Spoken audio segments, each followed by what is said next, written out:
박만식 회장의 목소리는 기름을 잔뜩 먹인 가죽처럼 끈적거렸다. 이보계 사장, 너무 심각하게 생각할 것 없어. 이건 사업이야. 오라 코스메틱의 부채를 모두 탕감해주고 해외 시장 진출을 위한 자금까지 지원해주겠네. 그 대가로 나는 이 사장의 아름다운 따님을 아내로 맞이하고 싶을 뿐이야. 그의 시선이 하이에나처럼 이하늘에게 고정되었다. 그 눈빛에는 탐욕과 소유욕이 노골적으로 번들거렸다. 하늘은 속에서 역겨움이 치밀어 오르는 것을 느꼈다. 50살이 훌쩍 넘은 남자 업계에서 여직원 성추문과 부도덕한 경영 방식으로 악명 높은 남자였다. 그런 자가 감히 자신을 물건처럼 취급하며 거래의 대상으로 삼고 있었다. 아버지 이진석 사장은 입술을 깨물었다. 그의 어깨는 수십 년간 회사를 이끌어온 자부심이 아니라 감당할 수 없는 빚과 굴욕의 무게로 축 처져 있었다. 박 회장님, 그건 제 딸의 인생이 걸린 문제입니다. 인생 이봐 이 사장, 자네 회사가 무너지면 자네 딸 인생은 뭐가 달라질 것 같나. 빚더미에 올라앉아 평생을 고통 속에서 살게 될 거야. 나는 그 아이에게 부와 명예 모든 걸 줄 수 있어. 내 옆자리는 아무나 앉는 곳이 아니라고. 박만식은 시가 연기를 깊게 빨아들인 후 하늘을 향해 천천히 내뿜었다. 매캐한 연기가 하늘의 얼굴을 감쌌지만 그녀는 눈 하나 깜빡하지 않았다. 그녀의 차가운 목소리가 침묵을 깼다. 제안은 감사하지만 거절하겠습니다. 박만식의 눈썹이 꿈틀거렸다. 뭐라고? 제 인생을 팔 생각은 없습니다. 박 회장님, 아우라 코스메틱이 망하더라도 저는 제 자신을 지킬 겁니다. 하늘의 목소리는 떨림 하나 없이 단호했다. 그녀는 재능 있는 코스메틱 디자이너였다. 자신의 손으로 아우라의 베스트셀러 제품들을 만들어냈고 누구보다 회사를 사랑했다. 하지만 그 사랑이 자신을 희생해야 할 이유는 되지 못했다. 이진석 사장이 딸의 팔을 잡으며 속삭였다. 하늘아 제발. 그러나 하늘은 아버지의 손을 부드럽게 뿌리쳤다. 그녀는 자리에서 일어났다. 더 이상 드릴 말씀이 없습니다. 이만 실례하겠습니다. 박만식의 얼굴이 분노로 일그러졌다. 이 기집애가 이봐 이 사장딸 교육을 어떻게 시킨 거야. 좋아, 내 제안을 거절한 걸 땅을 치고 후회하게 만들어주지. 서울 바닥에서 자네 회사가 발붙일 곳은 없게 될 줄 알아. 그의 고함 소리를 뒤로하고 하늘은 회의실 문을 열고 나왔다. 심장이 미친 듯이 뛰었지만 이상하게도 머리는 차갑게 식어 있었다. 복도를 걷는 그녀의 구두 소리가 유난히 크게 울렸다.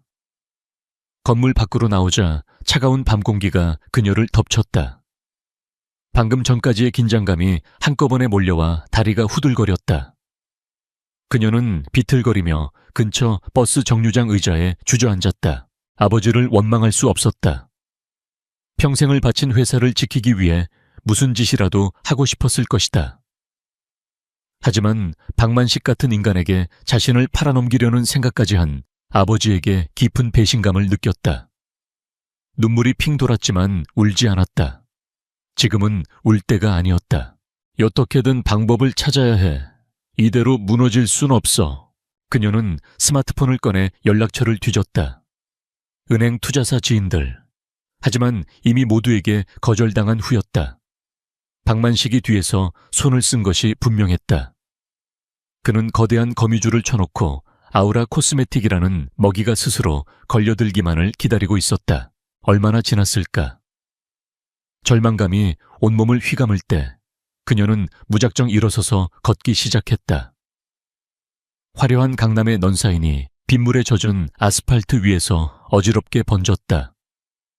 발길이 닿는 대로 걷던 그녀는 어느새 한적한 골목에 위치한 작은 바 앞에 멈춰 섰다. 고요라는 간판이 희미한 불빛을 내고 있었다. 평소라면 절대 들어가지 않았을 장소였지만 오늘은 무엇에 홀린 듯 문을 열었다. 바 내부는 어둡고 조용했다. 나직한 재즈 음악이 흐르고 있었고 손님은 거의 없었다. 하늘은 가장 구석진 자리에 앉아 위스키 한 잔을 주문했다. 독한 술이 목을 타고 넘어가는 순간 뜨거운 기운이 온몸으로 퍼져나갔다. 긴장이 조금은 풀리는 듯했다. 그때 그녀의 스마트폰이 울렸다. 엄마였다. 하늘아, 괜찮니? 아빠한테 얘기 들었어. 정말 미안하다. 엄마의 목소리를 듣자 애써 참았던 눈물이 터져 나왔다. 그녀는 목소리를 낮춰 속삭였다. 엄마, 나 어떻게 해? 그 늙은이와 결혼만 하면 모든 게 해결된다는데. 하지만 난 죽어도 그렇게는 못해. 그녀의 흐느낌이 조용한 바의 공기를 갈랐다. 그녀는 주변을 의식할 경황도 없이 자신의 처지를 한탄했다. 바로 그 순간 등 뒤에서 나직하고 차분한 목소리가 들려왔다.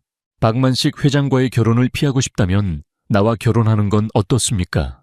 하늘은 깜짝 놀라 뒤를 돌아보았다. 한 남자가 서 있었다. 언제부터 거기에 있었는지 전혀 눈치채지 못했다. 그는 검은색 터틀넥 스웨터에 평범한 면바지 차림이었다.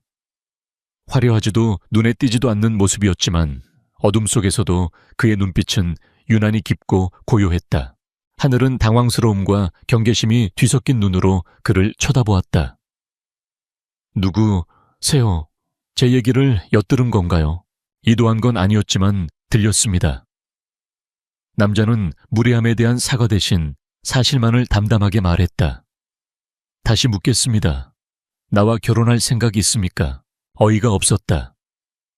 처음 보는 남자가 자신의 가장 절박한 순간에 나타나 결혼을 제안하고 있었다. 사기꾼이거나 혹은 제정신이 아니거나.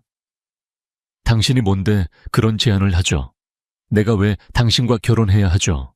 당신에게는 박만식을 피할 방법이 필요하고 나에게는 집안에서 강요하는 맞선을 피할 방법이 필요합니다. 서로의 필요가 일치하는군요. 남자의 설명은 군더더기 없이 간결했다.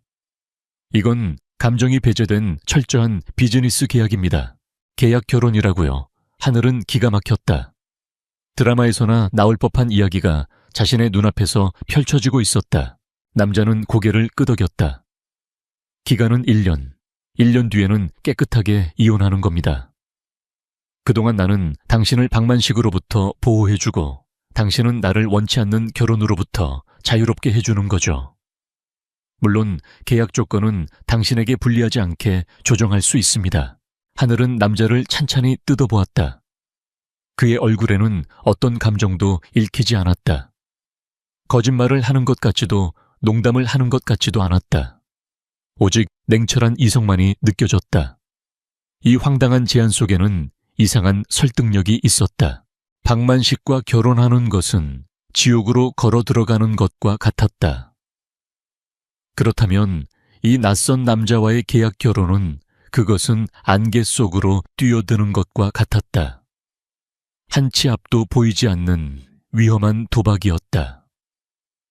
하지만 적어도 그 안에는 희망이라는 것이 존재할지도 몰랐다. 내가 당신을 어떻게 믿죠? 이름도 직업도 아무것도 모르는데. 강지훈입니다. 남자가 짧게 자신을 소개했다. 직업은 평범한 회사원입니다. 당신이 우려하는 것처럼 위험한 사람은 아닙니다. 믿음이 필요하다면 증명할 방법을 제시해도 좋습니다. 강지훈. 들어본 적 없는 이름이었다. 평범한 회사원. 그의 차분한 태도와 논리적인 말투는 그가 평범한 사람만은 아닐 것이라는 짐작을 하게 했다. 하지만 지금 하늘에게는 선택의 여지가 없었다. 지푸라기라도 잡고 싶은 심정이었다. 그녀는 술잔에 남은 위스키를 단숨에 들이켰다. 독한 알코올이 다시 한번 그녀의 식도를 태웠다. 결심이 섰다. 좋아요. 그 제안 받아들이죠. 강지훈의 눈빛에 아주 미세한 변화가 스쳐 지나갔지만 이내 원래의 고요함으로 돌아왔다. 현명한 선택입니다. 그는 품에서 작은 수첩과 펜을 꺼내 무언가를 적기 시작했다. 내일 오전 9시 강남구청 앞에서 보죠. 필요한 서류는 내가 준비하겠습니다. 당신은 신분증만 가지고 오면 됩니다. 그는 연락처가 적힌 종이를 그녀 앞에 놓아두고는 자신이 마시던 물값을 계산하고 미련 없이 발을 나섰다. 하늘은 그가 사라진 자리를 멍하니 바라보았다. 불과 1시간 전만 해도 상상할 수 없었던 일이 벌어졌다. 그녀는 내일 이름도 얼굴도 처음 본 남자와 혼인신고를 하게 될 것이다. 이것이 과연 구원일까? 아니면 더 깊은 절망의 시작일까? 하늘은 알 수 없었다. 다만 한 가지 확실한 것은 그녀가 자신의 운명을 건 거대한 도박에 모든 것을 걸었다는 사실이었다. 다음 날 아침 강남구청의 공기는 차갑고 사무적이었다. 밤새 한숨도 자지 못한 하늘은 유령처럼 창백한 얼굴로 약속 장소에 섰다. 머릿속에서는 수천 개의 만약이 맴돌았다. 만약 이 남자가 사기꾼이라면, 만약 박만식보다 더 끔찍한 인간이라면. 하지만 그녀는 이미 돌아갈 다리를 스스로 불태운 후였다. 정확히 오전 9시 강지훈이 나타났다. 어제와 같은 단정한 차림이었지만 오늘은 손에 서류 가방을 들고 있었다. 그는 하늘의 불안한 기색을 읽었는지 혹은 단순히 관심이 없는 건지 별다른 말 없이 그녀를 혼인신고 창구로 이끌었다. 필요한 부분은 다 작성해 두었습니다. 여기에 서명만 하면 됩니다. 그가 내민 서류에는 두 사람의 이름이 나란히 적혀 있었다. 강지훈 그리고 이하늘. 지극히 평범한 이름들이었지만 그 이름들이 만들어낼 법적 구속력은 결코 평범하지 않았다. 하늘은 잠시 망설이다가 이내 펜을 꽉 쥐고 자신의 이름을 적어 내려갔다. 그녀의 필체는 미세하게 떨리고 있었다. 직원이 두 사람의 신분증과 서류를 확인하고 도장을 찍는 시간은 영원처럼 길게 느껴졌다. 마침내 직원이 무미건조한 목소리로 말했다. 처리되었습니다. 두 분 이제 법적으로 부부입니다. 부부. 그 단어가 하늘의 심장을 차갑게 찔렀다. 그녀는 곁에 선 남자를 쳐다보았다. 강지훈은 여전히 무표정했다. 기쁨도 설렘도 그 어떤 감정도 찾아볼 수 없었다. 마치 은행에서 대출 서류에 서명한 사람처럼 담담할 뿐이었다. 구청을 나서자 지훈이 말했다. 내 차가 저쪽에 있습니다. 당신 짐을 가지러 가죠. 그의 차는 국산 브랜드의 검은색 세단이었다. 최고급 모델인 듯했지만 외제차처럼 노골적으로 불을 과시하는 느낌은 없었다. 성공한 회사원이라는 그의 말과 어울리는 차였다. 차 안은 가죽 냄새와 희미한 커피 향이 섞여 있었다. 하늘의 집에 도착했을 때 그녀의 부모님은 이미 모든 것을 알고 있었다. 아버지는 딸의 얼굴을 차마 마주보지 못했고 어머니는 눈물을 흘리며 그녀를 끌어안았다. 하늘아, 이게 무슨 일이니? 왜 이런 극단적인 선택을? 엄마 괜찮아요. 다 해결할 방법이 있어서 그런 거예요. 하늘은 애써 미소 지으며 어머니를 안심시켰다. 하지만 그녀의 눈은 곁에 서 있는 강지훈을 향해 있었다. 그는 이 모든 가족 드라마의 외부인처럼 조용히 한 걸음 물러서서 기다리고 있었다. 짐은 단출했다. 옷가지가 든 캐리어 2개와 디자인 작업에 필요한 도구들이 전부였다. 이진석 사장은 복잡한 심경으로 지훈에게 다가와 말했다. 강서방, 아니 강지훈 씨, 내 딸 부디 잘 부탁하네. 지훈은 가볍게 고개를 숙였다. 걱정하지 마십시오. 약속은 지킬 겁니다. 그의 목소리에는 어떤 약속을 말하는 것인지 명확히 하려는 듯한 비즈니스적인 뉘앙스가 담겨 있었다. 지훈의 아파트는 서울의 중심계에 위치한 최신식 오피스텔이었다. 그가 말한 평범한 집과는 거리가 멀었다. 물론 재벌가의 펜트하우스처럼 호화롭지는 않았지만 현관문을 열고 들어서는 순간 하늘은 감탄을 금치 못했다. 내부는 전문 디자이너가 손본 것처럼 완벽한 미니멀리즘을 구현하고 있었다. 회색과 흰색 검은색을 기조로 한 인테리어는 차갑지만 세련된 느낌을 주었고 통유리창 너머로는 서울의 스카이라인이 한눈에 들어왔다. 최첨단 스마트홈 시스템 빌트인으로 설치된 최고급 주방 가전 전문가용 에스프레소 머신까지. 집안의 모든 것이 그의 평범한 회사원이라는 자기소개를 비웃는 듯했다. 하지만 가장 이상한 점은 집 안에 생활감이 전혀 없다는 것이었다. 잡지 화보처럼 모든 것이 제자리에 완벽하게 정돈되어 있었고 사진 한 장, 개인적인 소품 하나 찾아볼 수 없었다. 마치 사람이 사는 집이 아니라 잘 꾸며진 모델 하우스 같았다. 지훈이 집의 구조를 설명했다. 여기가 당신이 쓸 방입니다. 욕실도 따로 있고 필요한 건 대부분 갖춰져 있을 겁니다. 내 서재와 침실은 저쪽이니 서로의 사적인 공간은 존중해 주었으면 합니다. 그의 목소리는 호텔 직원이 손님에게 객실을 안내하는 것처럼 사무적이었다. 그는 하늘에게 카드키를 건네며 덧붙였다. 이 집의 모든 보안 시스템은 이 키로 작동됩니다. 식사는 각자 해결하는 걸로 하죠. 물론 가끔은 대외적으로 부부처럼 보여야 할 상황이 생길지도 모릅니다. 그럴 땐 미리 상의하도록 하죠. 그것이 그들의 신혼생활에 대한 규칙의 전부였다. 하늘은 자신의 방에 들어와 문을 닫았다. 낯선 공간, 낯선 남자, 그리고 낯선 미래. 그녀는 침대 위에 힘없이 주저앉았다. 그렇게 기묘한 동거가 시작되었다. 하늘은 매일 아우라, 코스메틱으로 출근하며 무너져가는 회사를 살리기 위해 고군분투했다. 방만식의 공격은 집요하고 악랄했다. 원료를 공급하던 업체들이 갑자기 계약을 파기했고 제품을 납품하던 백화점들은 매장을 빼라고 압박했다. 인터넷에는 아우라의 재정 위기를 부풀리는 악성 기사들이 연일 쏟아졌다. 하늘은 밤늦게까지 사무실에 남아 새로운 활로를 모색했다. 신제품 개발에 매달리고 새로운 투자처를 찾아 발로 뛰었다. 하지만 현실의 벽은 높고 단단했다. 그녀가 지쳐서 집으로 돌아올 때면 지우는 이미 귀가해 있거나 혹은 아직 돌아오지 않았거나 둘 중 하나였다. 두 사람은 한 집에 살았지만 거의 마주치지 않았다.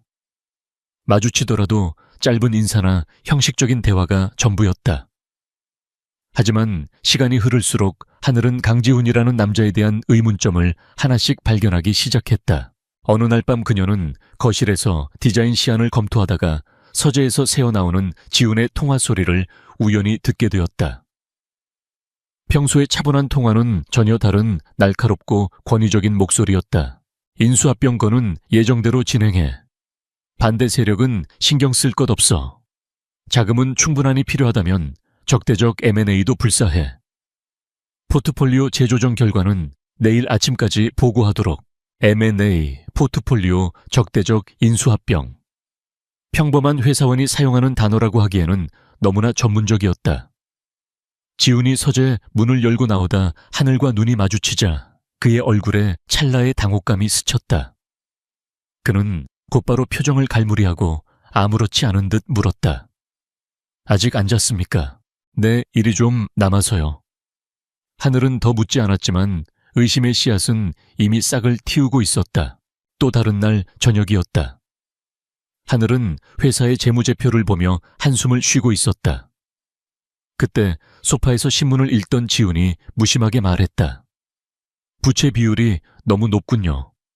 그런 식으로는 신규 투자를 유치하기 어렵습니다. 차라리 비주력 자산을 매각해서 현금 유동성을 확보하고 그걸 바탕으로 해외의 특정 타겟층을 공략하는 신규 브랜드를 론칭하는 편이 나을 겁니다. 그의 분석은 회사의 재무팀장보다 더 정확하고 예리했다. 하늘이 놀라서 그를 쳐다보자 그는 어깨를 으쓱하며 말했다. 그냥 경제신문을 많이 읽어서 그렇습니다. 그의 모든 것이 미스터리였다. 입고 있는 옷들은 상표가 하나도 없었지만 원단이나 재단이 최고급이라는 것은 디자이너인 그녀의 눈에 똑똑히 보였다. 그는 출근을 한다고 나갔지만 그의 출퇴근 시간은 일정하지 않았다. 하늘은 혼란스러웠다.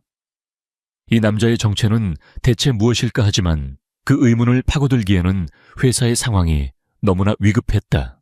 결국 최악의 사태가 터지고 말았다. 아우라 코스메틱의 유일한 희망이었던 유럽의 대형 유통업체 코스모글로벌이 갑작스럽게 계약 해지를 통보해온 것이다.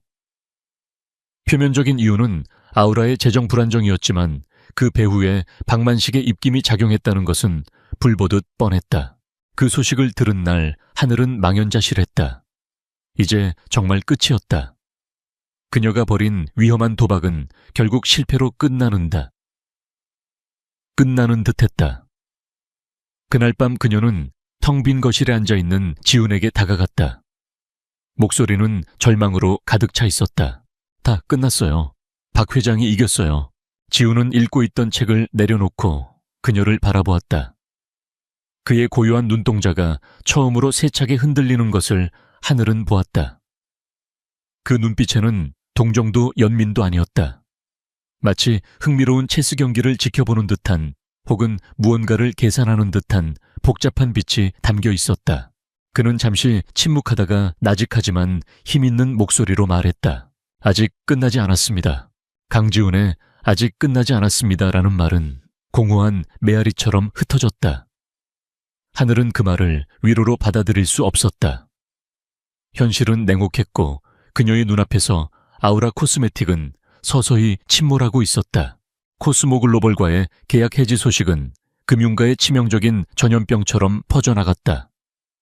다음 날 아침 회사의 주가는 개장과 동시에 폭락하기 시작했다. 투자자들은 공포에 질려 주식을 내다 팔았고 화면에 표시된 파란색 화살표는 멈출 기미를 보이지 않았다. 채권단은 회사로 몰려와 상환을 독촉했고 복되는 직원들의 불안한 수군거림과 아버지의 고통스러운 한숨소리만이 가득했다. 이진석 사장은 하룻밤 사이에 10년은 늙어버린 듯 했다. 그는 쉴 새 없이 전화를 돌리며 마지막 남은 인맥까지 총동원해 도움을 청했지만 돌아오는 대답은 차가운 거절뿐이었다. 모두가 박만식 회장의 눈치를 보고 있었다. 아무도 감히 그의 심기를 거스르면서까지 침몰하는 배에 올라타려 하지 않았다. 하늘은 디자인실에 틀어박혀 필사적으로 일에 매달렸다. 현실을 외면하고 싶은 마음과 이 상황에서도 디자이너로서의 책임을 다해야 한다는 마음이 뒤섞여 그녀를 채찍질했다. 그녀의 손에서 수많은 디자인 시안이 탄생했지만 회사가 사라진다면 이 모든 것은 휴지 조각에 불과했다. 한편 일신그룹의 회장실에서 박만식은 이 모든 상황을 여유롭게 관망하고 있었다. 그는 최고급 와인을 음미하며 주식 시황판에 떠있는 아우라 코스메틱의 주가 그래프를 흡족하게 바라보았다. 그래프는 절벽에서 떨어지듯 수직으로 곤두박질치고 있었다. 아주 볼만하군. 그가 비열하게 웃었다. 감히 내 제안을 거절한 대가가 어떤 것인지 똑똑히 보여줘야지. 그는 비서에게 명령했다. 김 비서, 지금 즉시 우리 쪽 자금 운용팀에 연락해 아우라 코스메틱의 주식이 바닥을 치는 대로 시장에 풀린 물량을 전부 매집하라고 해. 단 한 주도 남김없이. 이사회 의결권을 확보하고 경영권을 뺏어오는데 며칠이나 걸리겠나. 자금력으로 밀어붙이면 사흘이면 충분할 것 같습니다, 회장님. 조하, 그 오만방자한 계집애가 자기 아비와 함께 회사에서 쫓겨나며 우는 얼굴을 내 눈으로 직접 봐야겠어. 박만식의 눈이 탐욕과 복수심으로 번들거렸다. 이것은 단순한 기업 사냥이 아니었다. 자신의 소유욕을 거절한 여자에 대한 잔인한 인격 파괴 행위였다. 아우라 코스메틱의 사무실은 그야말로 초상집 분위기였다. 모두가 숨을 죽인 채 주식 시황판만 쳐다보고 있었다. 박만식의 세력이 본격적으로 움직이기 시작하자 가뜩이나 낮았던 주가는 날개 없이 추락했다. 대량의 매도 주문이 쏟아져 나오며 주가는 휴지 조각이 되기 직전이었다.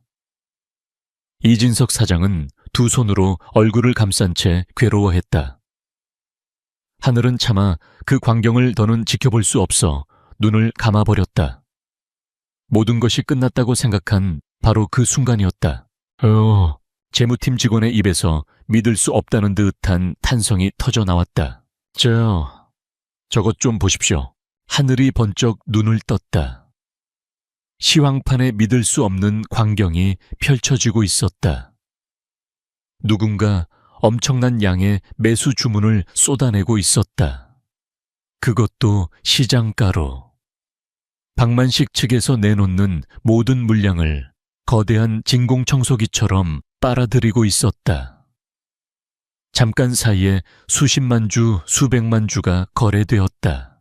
사무실의 모든 사람들이 얼어붙었다. 끝없이 추락하던 주가, 그래프가 바닥을 찍고는 수평선을 그리며 안정을 찾기 시작했다. 그리고 잠시 후 믿을 수 없게도 서서히 고개를 들기 시작했다. 누구지?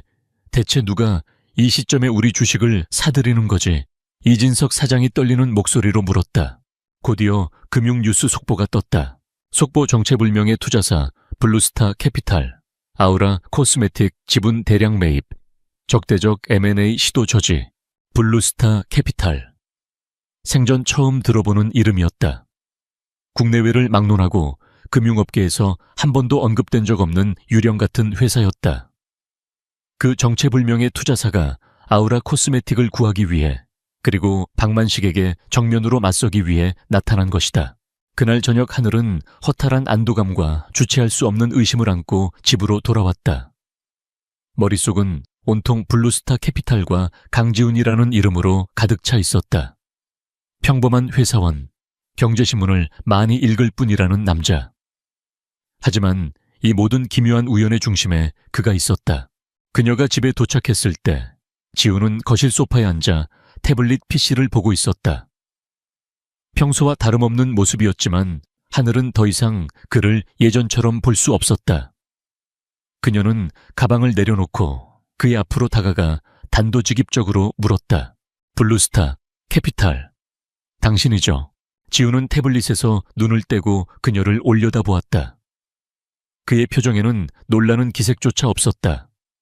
오히려 희미한 미소마저 감도는 듯했다. 그게 무슨 말입니까? 모르는 척하지 말아요. 오늘 회사에서 있었던 일 당신과 관련 있는 거 맞잖아요. 그렇지 않고서야 이렇게 타이밍이 완벽할 수는 없어요. 하늘의 목소리가 조금씩 높아졌다. 하지만 지훈은 태연했다.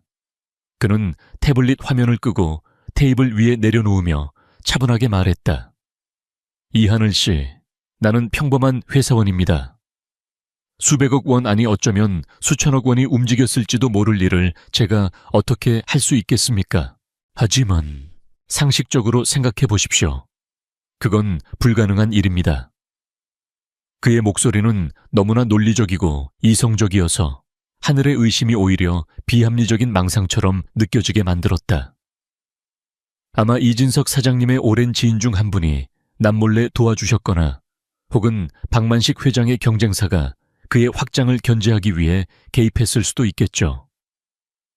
세상에는 우리가 모르는 일들이 얼마든지 일어납니다. 그의 부인은 너무나 완벽했다. 하늘은 할 말을 잃었다. 그가 하는 말은 모두 이치에 맞았다. 자신이 너무 절박한 나머지 곁에 있는 유일한 사람에게서 불가능한 희망을 찾으려고 했던 것일지도 몰랐다.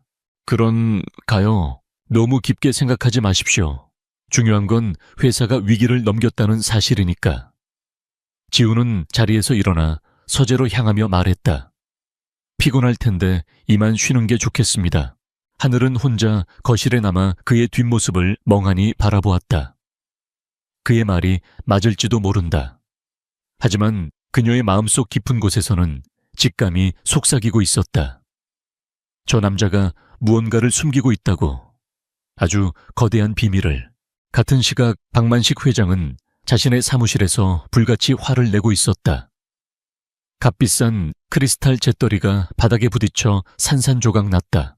블루스타, 캐피탈 듣도 보도 못한 놈들이 대체 어디서 튀어나온 거야. 그의 부하 직원들은 고개를 숙인 채 숨도 제대로 쉬지 못했다. 다 잡았던 사냥감을 눈앞에서 놓친 사냥꾼의 분노는 극에 달해 있었다. 회장님 알아본 바로는 페이퍼 컴퍼니인 것 같습니다. 자금의 출처를 추적하기가 매우 어렵습니다. 어렵다고 이 세상에 안 되는 게 어디 있어. 박만식은 책상을 주먹으로 내리쳤다. 이것은 단순한 사업적 실패가 아니었다. 자신의 권위에 대한 정면 도전이었다. 그는 이 보이지 않는 적에게 참을 수 없는 모욕감을 느꼈다.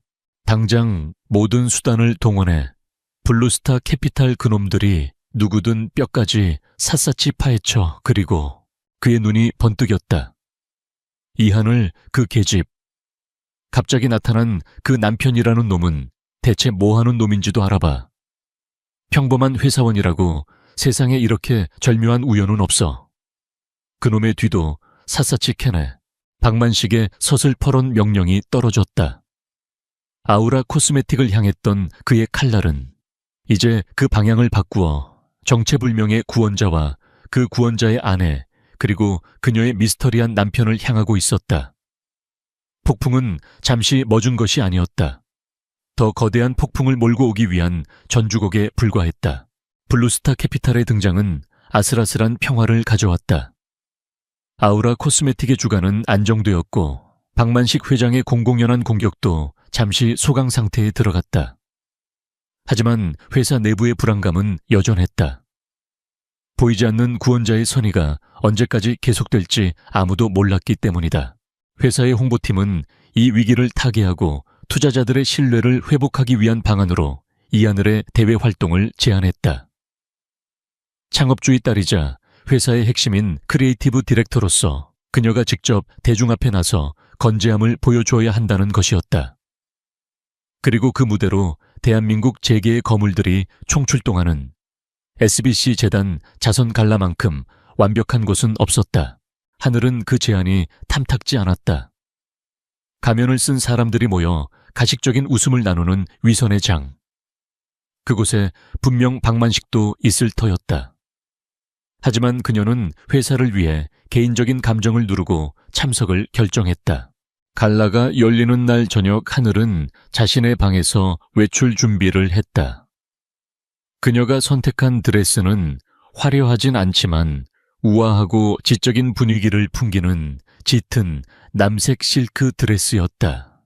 과도한 장식은 배제하고 오직 완벽한 재단과 고급스러운 소재만으로 승부하는 디자이너로서의 그녀 자신을 닮은 옷이었다. 그녀가 막 방을 나서려 할 때 거실 소파에서 책을 읽고 있던 강지훈과 마주쳤다.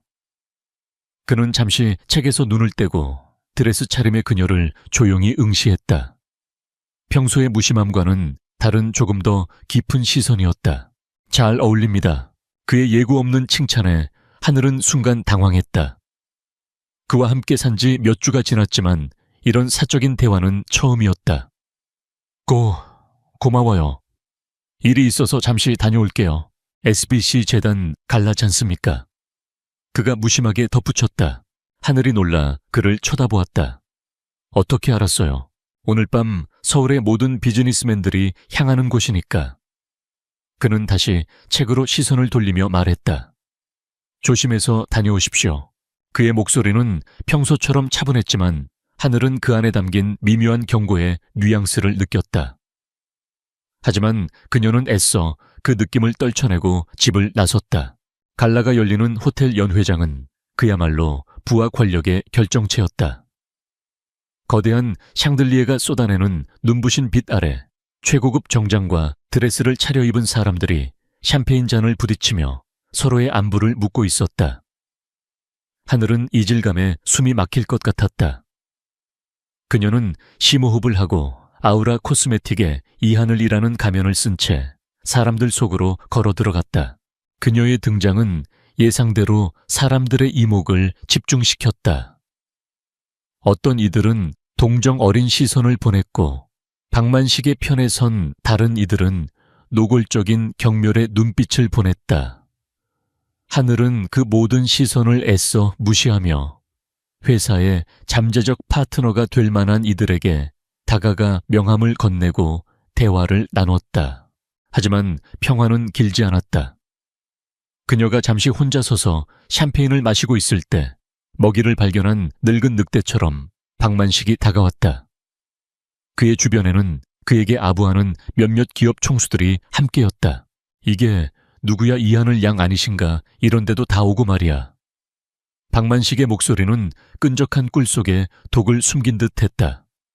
얼굴이 많이 상했구먼. 듣자 한이 이상한 놈팽이한테 급하게 시집을 갔다던데 그놈이 잘해주기는 하나 주변의 시선이 순식간에 그들에게로 쏠렸다. 박만식은 일부러 모든 사람이 들을 수 있도록 큰 소리로 그녀를 모욕하고 있었다. 하늘은 분노로 손이 떨렸지만 차갑게 표정을 굳혔다.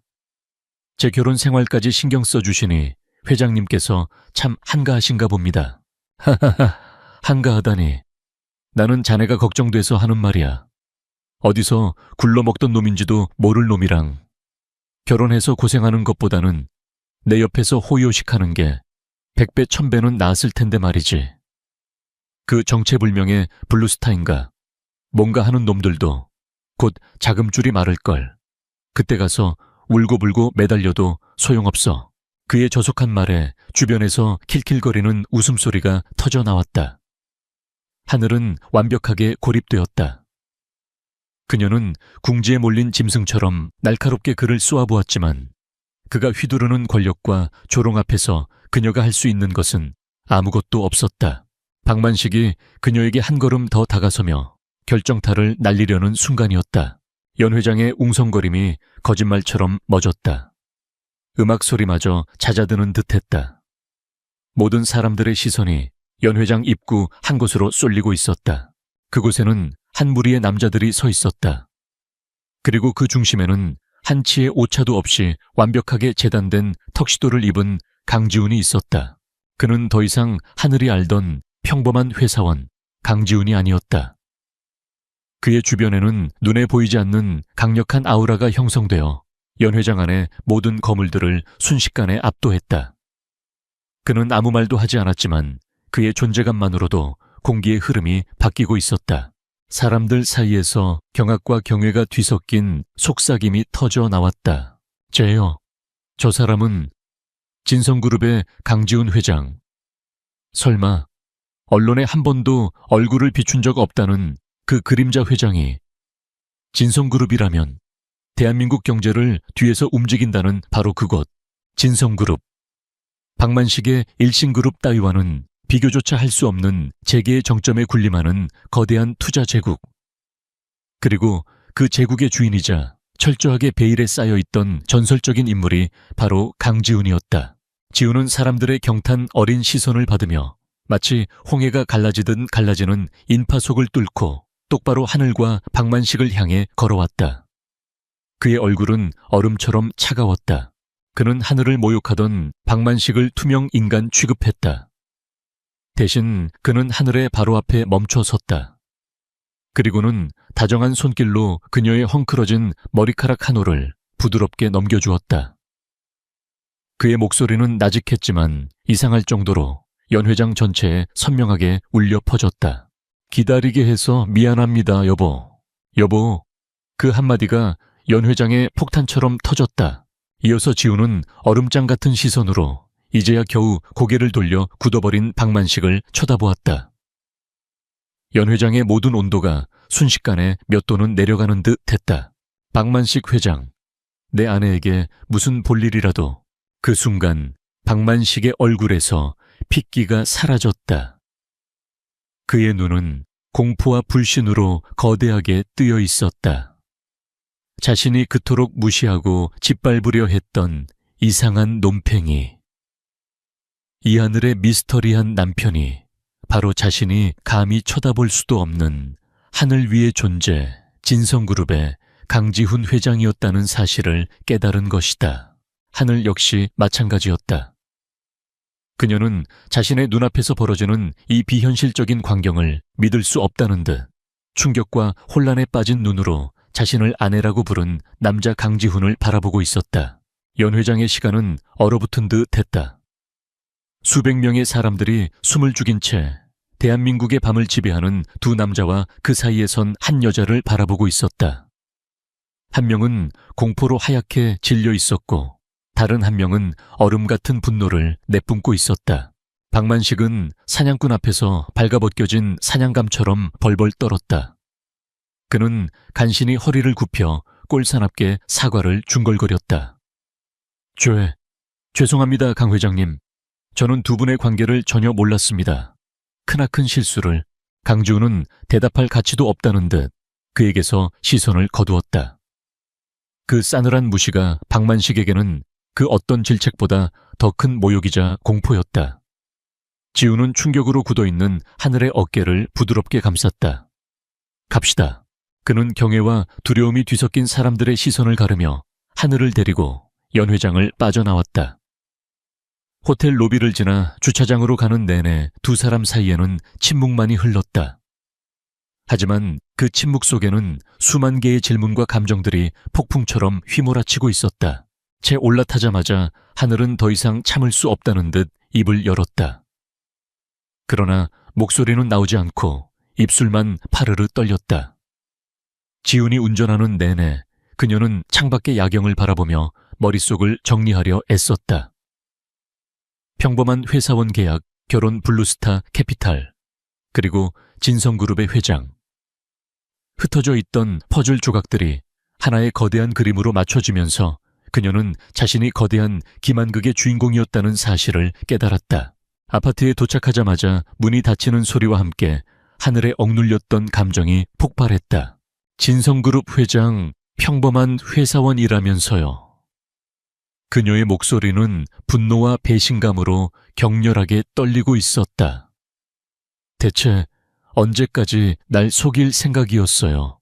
아니, 처음부터 모든 게 당신 계획이었던 거죠. 지우는 턱시도 재킷을 벗어 소파에 던졌다. 그는 변명하거나 그녀의 분노를 피하지 않았다.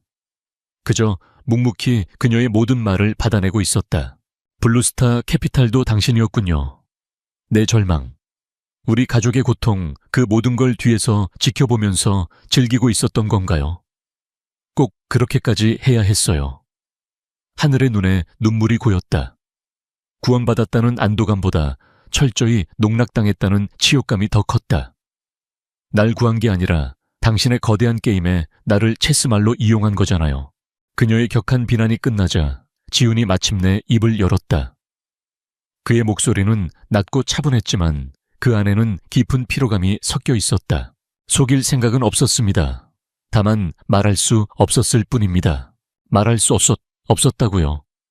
하늘이 기가 막히다는 듯 되물었다. 네, 지훈은 그녀의 눈을 똑바로 마주 보았다. 처음 당신에게 계약 결혼을 제안했을 때 내 상황 역시 진심이었습니다. 집안에서는 부패한 정치인의 딸과 나를 억지로 엮으려 하고 있었고 나는 그 정략 결혼에서 벗어날 탈출구가 필요했습니다. 그게 내가 당신을 찾아간 첫 번째 이유입니다. 그는 잠시 말을 멈추고 창밖의 어둠을 응시했다. 당신을 선택한 건 우연이 아니었습니다. 박만식 같은 인간에게 굴복하지 않는 당신의 모습을 봤습니다. 절망적인 상황에서도 자신의 존엄을 지키려는 그 눈빛에서 동정심이 아니라 존중심을 느꼈습니다. 그래서 당신이라면 서로를 이용하는 계약 관계의 파트너로서 완벽할 거라고 생각했습니다. 그의 고백은 계속되었다.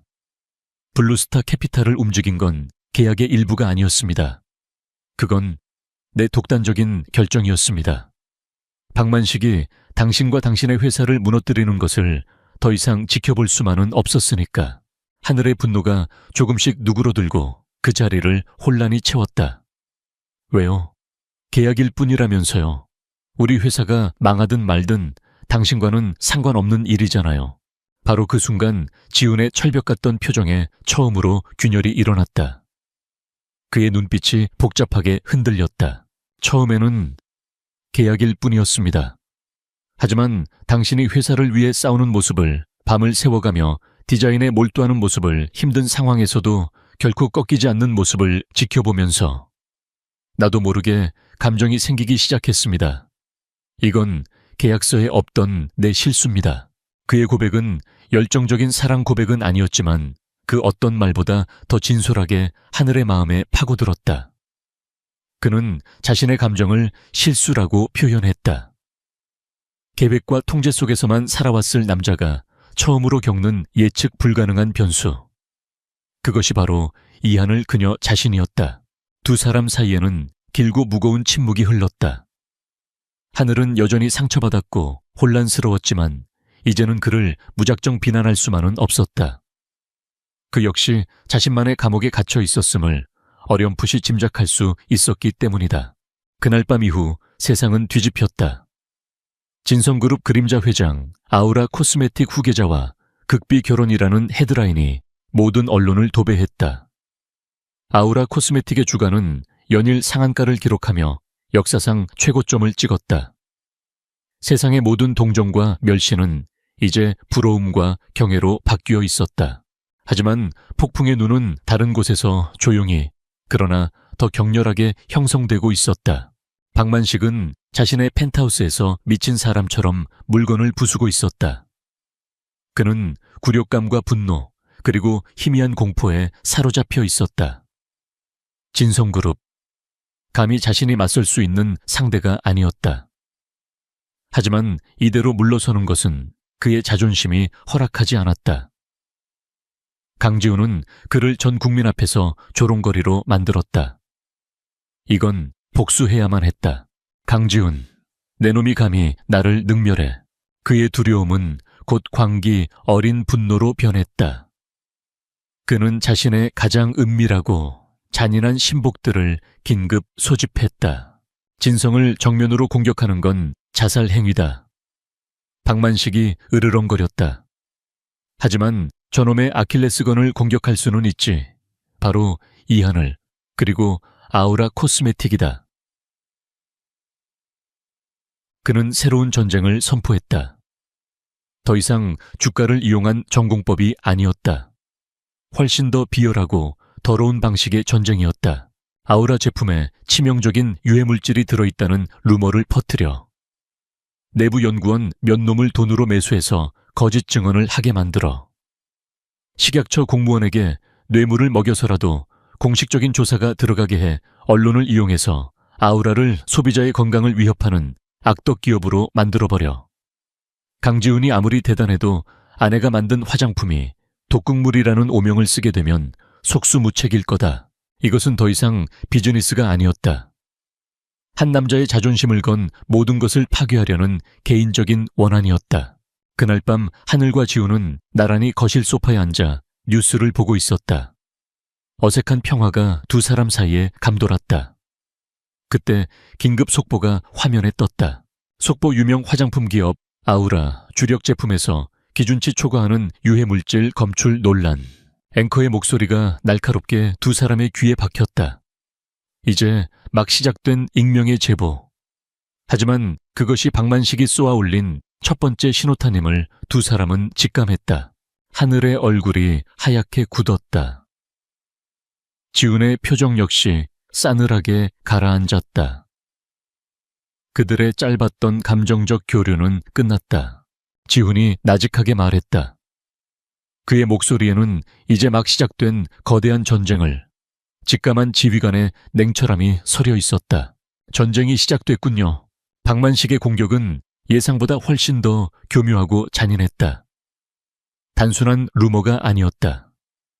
그는 돈으로 매수한 연구원과 조작된 실험 데이터를 이용해 마치 아우라 코스메틱이 오랫동안 소비자들을 속여온 것처럼 완벽한 시나리오를 만들어냈다. 언론은 기다렸다는 듯이 그 자극적인 이야기를 대서특필했고 대중의 분노는 순식간에 들불처럼 번져나갔다. 아우라 코스메틱의 본사 앞에는 연일 시위대가 몰려들었고 제품 불매 운동이 전국적으로 확산되었다. 회사의 주가는 다시 폭락하기 시작했고 이번에는 블루스타 캐피탈조차 손을 쓸 수 없는 신뢰의 문제였다. 그날 밤 아파트의 공기는 얼음장처럼 차가웠다. 하늘은 TV뉴스에서 자사의 제품이 국민 건강을 위협하는 독극물처럼 매도되는 것을 보며 참을 수 없는 모멸감에 몸을 떨었다. 분노와 무력감이 그녀를 집어삼키려 할 때 지훈이 그녀의 옆에 조용히 앉았다. 이건 단순한 기업 공격이 아닙니다. 대중의 공포심을 이용한 심리전이죠. 그의 목소리는 냉철한 분석가의 그것이었다. 박만식은 진성그룹의 자금력으로는 해결할 수 없는 문제를 만든 겁니다. 신뢰는 돈으로 살 수 없으니까요. 그는 리모컨으로 TV를 껐다. 그리고 하늘을 향해 몸을 돌렸다. 그의 눈에는 그 어떤 동요도 없었다. 오직 거대한 적을 앞둔 장수의 결의만이 가득했다. 이하늘 씨, 이건 더 이상 당신 혼자의 싸움이 아닙니다. 박만식은 당신을 공격함으로써 나를 공격한 겁니다. 그러니 이제 이건 우리의 싸움입니다. 그의 말에 하늘은 고개를 들었다. 당신이 필요합니다. 지훈이 말을 이었다. 아우라 코스메틱의 내부 사정과 화장품 산업의 생리, 그리고 박만식이라는 인간의 약점에 대해 나보다 더 잘 아는 사람은 없으니까요. 당신은 더 이상 보호받아야 할 피해자가 아닙니다. 나와 함께 이 전쟁을 지휘할 파트너입니다. 처음으로 그는 그녀를 동등한 존재로 인정하고 있었다. 그의 눈빛은 그녀의 전문성과 능력을 신뢰하고 있었다. 그 순간 하늘의 마음속을 휘감던 모든 무력감과 절망감이 눈 녹듯 사라졌다. 그 자리에는 차가운 분노와 뜨거운 투지가 피어올랐다. 좋아요. 그녀가 결연한 목소리로 말했다. 우리의 싸움 같이 하죠. 그들의 계약 결혼은 그 순간 진정한 전략적 동맹으로 거듭났다. 다음 날부터 지훈의 아파트는 거대한 전쟁지휘 본부로 변모했다. 이전까지 굳게 닫혀있던 그의 서재 문이 열렸다. 그 안은 최첨단 보안 시스템과 수십 개의 모니터 전 세계와 연결된 통신 장비로 가득 찬 영화에서나 볼 법한 하이테크 사령실이었다. 지훈은 진성그룹 내에서도 자신의 존재를 아는 극소수의 최측근들을 소집했다. 그림자처럼 그의 곁을 지키는 정보 및 보안 총괄 책임자, 초회 실장 날카로운 눈을 가진 여성 변호사, 그리고 천재적인 재무 분석가였다. 그들은 자신들의 전설적인 회장이 웬 여성과 함께 있는 것을 보고 잠시 놀랐지만 이내 그의 파트너로서 하늘을 인정하고 일사불란하게 움직이기 시작했다. 전쟁은 두 개의 전선에서 동시에 시작되었다. 첫 번째는 아우라의 결백을 증명하는 방어선이었다. 이 전선의 지휘관은 하늘이었다. 그녀는 즉시 기자회견을 자청해 제기된 모든 의혹을 정면으로 반박했다. 그리고 세계에서 가장 권위 있는 스위스의 독립된 검사기관에 모든 제품의 성분 분석을 의뢰하겠다고 공표했다. 모든 과정을 투명하게 공개하겠다는 그녀의 당당한 태도는 맹목적인 비난 여론의 작은 균열을 만들어냈다. 또한 그녀는 내부의 배신자를 색출하기 시작했다. 박만식의 돈에 매수된 연구원의 연구 패턴, 그의 최근 재정 상태 변화 등 그녀는 누구보다 자신의 팀을 잘 알고 있었다. 두 번째 전선은 박만식을 향한 총공격이었다. 지휘관은 물론 강지훈이었다. 박만식을 무너뜨릴 방법은 단 하나뿐입니다. 지훈이 서재에 대형 스크린 앞에 서서 말했다. 스크린에는 박만식의 일신그룹과 관련된 모든 정보가 거미줄처럼 펼쳐져 있었다. 그가 쌓아 올린 부와 명성의 기반이 얼마나 더럽고 부패했는지 그 실체를 세상에 드러내는 겁니다. 지훈의 명령과 함께 진성그룹에 보이지 않는 힘이 움직이기 시작했다. 최 실장이 이끄는 정보팀은 전 세계에 퍼져 있는 휴민트 인적 정보망과 최첨단 해킹 기술을 동원해 박만식의 과거를 파헤쳤다. 재무 분석가는 그의 자금 흐름을 역추적하며 조세 피난처에 숨겨진 유령 회사들의 꼬리를 잡기 시작했다. 시간이 흐를수록 박만식이라는 거대한 성을 지탱해온 썩은 기둥들이 하나씩 모습을 드러냈다. 수십 년간 운영해온 거액의 비자금 계좌, 정계와 관계에 뿌려진 천문학적인 뇌물 리스트, 경쟁사를 무너뜨리기 위해 사용했던 불법적인 주가 조작과 공매도 자료들. 그의 성공 신화는 사실 범죄의 역사와 다름없었다. 하지만 결정적인 증거, 즉 이 모든 것을 하나로 꿰뚫을 수 있는 스모킹건이 부족했다. 박만식은 교활한 늙은 여우처럼 자신의 꼬리를 철저히 숨기고 있었다. 한편 박만식의 흑색 선전은 점점 더 극으로 치닫고 있었다. 아우라 제품을 쓰고 피부가 뒤집어졌다는 가짜 피해자들이 속출했고 회사의 이미지는 회복 불가능한 수준으로 추락하고 있었다. 하늘과 지훈 그리고 그의 팀원들은 며칠 밤낮을 세워가며 일에 매달렸다. 지휘본부가 된 아파트에는 긴장감과 커피향 그리고 희미한 동지애가 감돌았다. 하늘은 밤늦게까지 자료를 분석하다 자신도 모르게 소파에서 잠이 들었다. 잠시 후 그녀는 어깨 위로 느껴지는 따뜻한 온기에 눈을 떴다. 지훈이 자신의 재킷을 덮어주고 있었다. 두 사람의 시선이 허공에서 마주쳤다. 어떤 말도 오가지 않았지만 그 순간 그들은 단순한 동맹을 넘어 서로를 깊이 이해하고 걱정하는 존재가 되어가고 있음을 느꼈다. 결정적인 돌파구가 찾아온 것은 바로 그 다음 날 새벽이었다. 최 실장이 굳은 얼굴로 서재에 들어와 보고했다. 찾았습니다, 회장님. 그는 USB 하나를 지훈에게 건넸다. 박만식에게 배신당하고 쫓겨난 전직 재무이사를 찾아냈습니다. 신변 보호를 약속받고 그가 10년 넘게 비밀리에 보관해온 것을 넘겨받았습니다. USB 안에는 비밀 장부가 들어있었다. 박만식이 저지른 모든 불법 거래, 뇌물 공여, 횡령의 날짜와 금액 관련자 이름까지 상세하게 기록된 그야말로 판도라의 상자였다. 지훈은 장부의 내용을 확인했다. 그의 눈빛이 칼날처럼 날카로워졌다. 마침내 늙은 여우의 숨통을 끊을 수 있는 비수를 손에 넣은 것이다. 그는 모든 증거 자료가 담긴 파일을 노트북 화면에 띄우고 밤새 지친 기색이 역력한 하늘을 바라보았다. 준비는 끝났습니다. 지훈의 목소리는 조용했지만 그 안에는 거대한 폭풍을 예고하는 절대적인 힘이 실려 있었다. 이제 방역할 시간입니다. 반역의 무대는 박만식의 심장부, 그의 제국 그 자체로 정해졌다. 강지훈은 평범한 기자회견을 선택하지 않았다. 그는 박만식에게 도망칠 아주 작은 틈도 허용하지 않을 생각이었다. D-Day는 바로 일신그룹의 연례기업 포럼이 열리는 날이었다. 그날은 박만식이 수많은 투자자들과 언론 앞에서 자신의 성공을 과시하는 그의 인생에서 가장 화려한 날이었다. 그리고 이제 그날은 그의 인생에서 가장 치욕스러운 날이 될 터였다.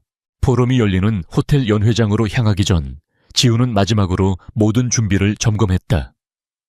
하늘은 그의 곁에서 조용히 그를 지켜보고 있었다.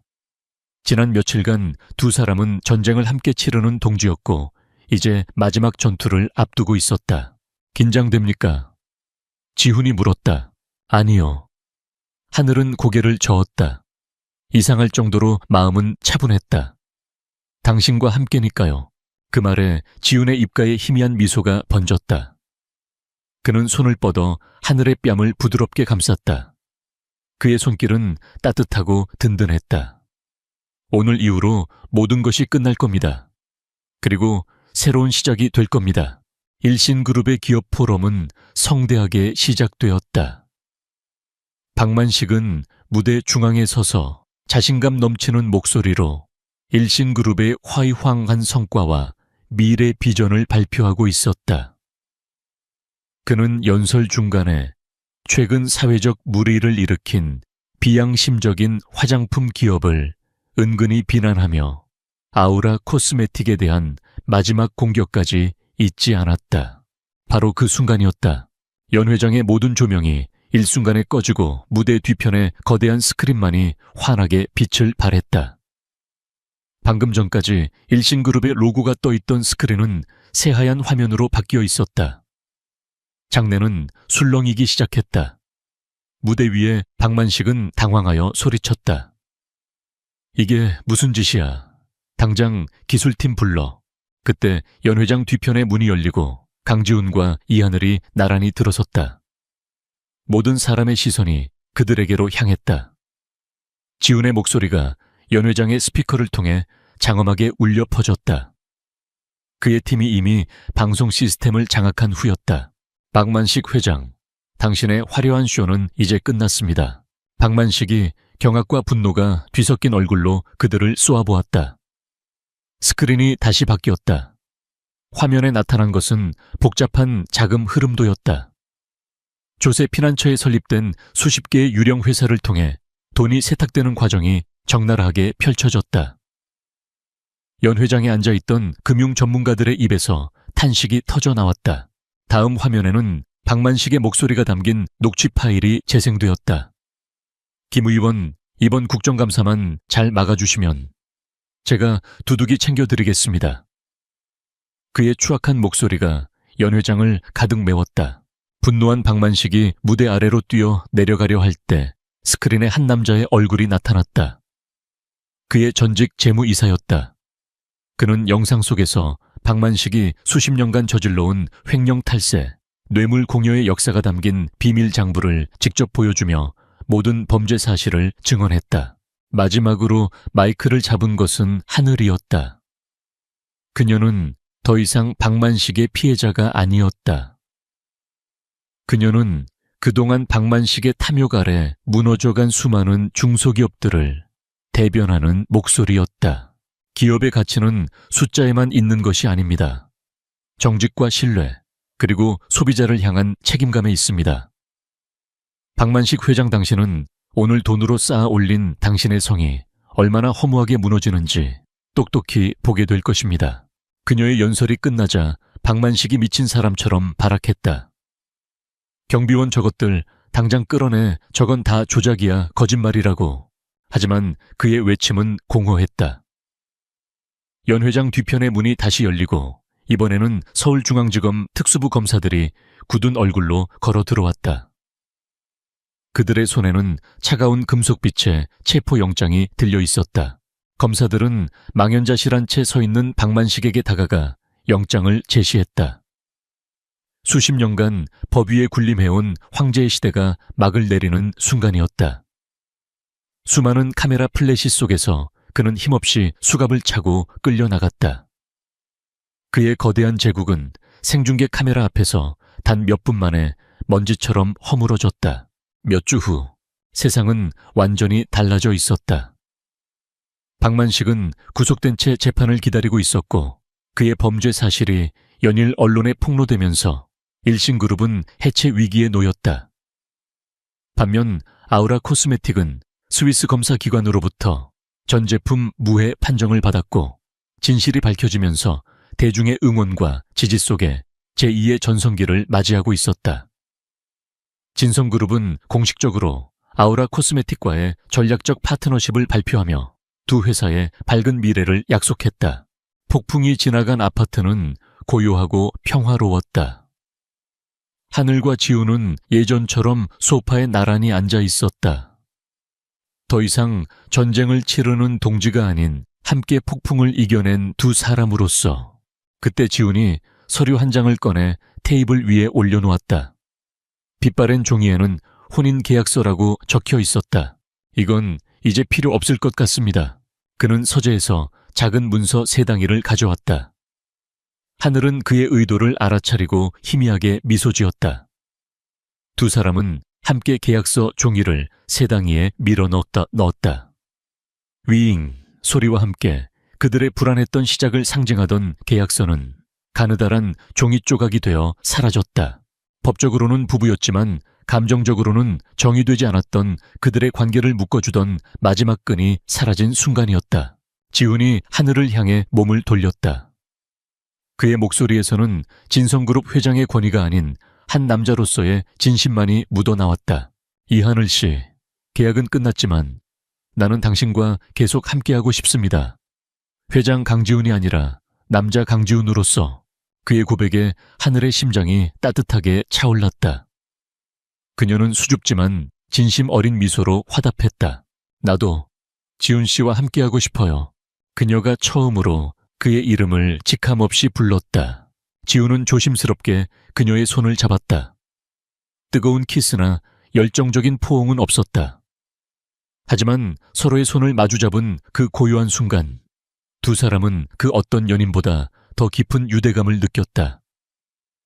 절망의 끝에서 시작된 거짓 관계는 수많은 시련을 거치며 세상에서 가장 단단한 신뢰와 사랑으로 피어난 것이다. 창밖으로 들어오는 따스한 햇살이 두 사람을 비추고 있었다. 그렇게 그들의 진짜 이야기가 이제 막 시작되고 있었다.